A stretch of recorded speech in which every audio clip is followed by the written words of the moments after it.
What you do is you move in, boom, boom. It's boom, boom, bang. He's 87 years old, but he still packs quite a punch. You close your... You still have some punch there. I can feel that. Showing off his boxing skills, Wes Byrnell figures he threw hundreds of punches during his professional boxing career, and trust me, his age hasn't taken his strength away. Your hands are like this, Okay. and then as you punch, you close. Yeah. And that's where you get all your power. The chatty senior is full of stories, a life spent not just in the ring, but in all sorts of careers with lots of tales to tell. It added to my record was that I had a total of 136 fights and never lost a fight. But before his boxing career began, Byrnell was in the Canadian Forces. He trained as a pilot, but shortly after the Second World War ended, he left the Navy. He joined the Canadian Forces again as a physical training instructor in the 1950s, and after retiring a second time, spent the rest of his working career as a sports therapist.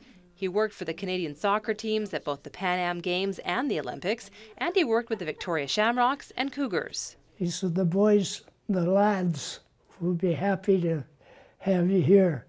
And so the lads were people like Jeff Courtnall, Russ Courtnall, Bobby McGill, Grant Fuhrer. Somehow, Byrnell also found time for music, playing the drums in several bands. He also raced horses, raised 3 children, received the Order of Merit in 1976, and was selected to both the BC and Greater Victoria Sports Hall of Fame. John Bate, he called me and he says, we've delegated you to go to the Hall of Fame.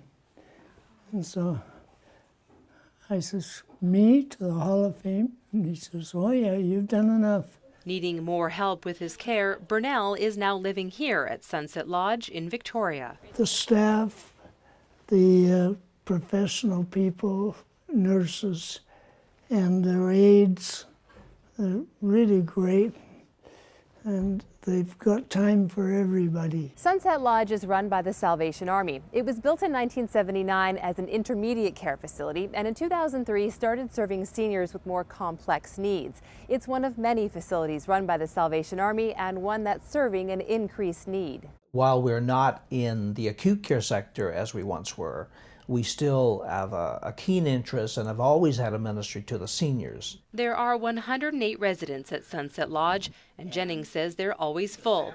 But he says because the lodge is one step away from the hospital, there is a high turnover, losing up to 35% of residents a year. We have ordained ministers, pastors who are in this role, and chaplains who are there for the families and the residents during those last days, those last hours, those last moments of their life. And Jennings says it's important to get the word out that the Salvation Army doesn't just run the thrift store or soup kitchens and shelters. From the very beginning, you know, preschool, daycares, to helping teenagers who are in trouble, new immigrants coming into the country, all the way up through to senior population.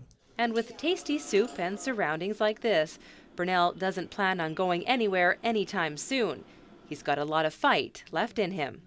In Victoria, I'm Nikki Ewanyshyn for The Daily.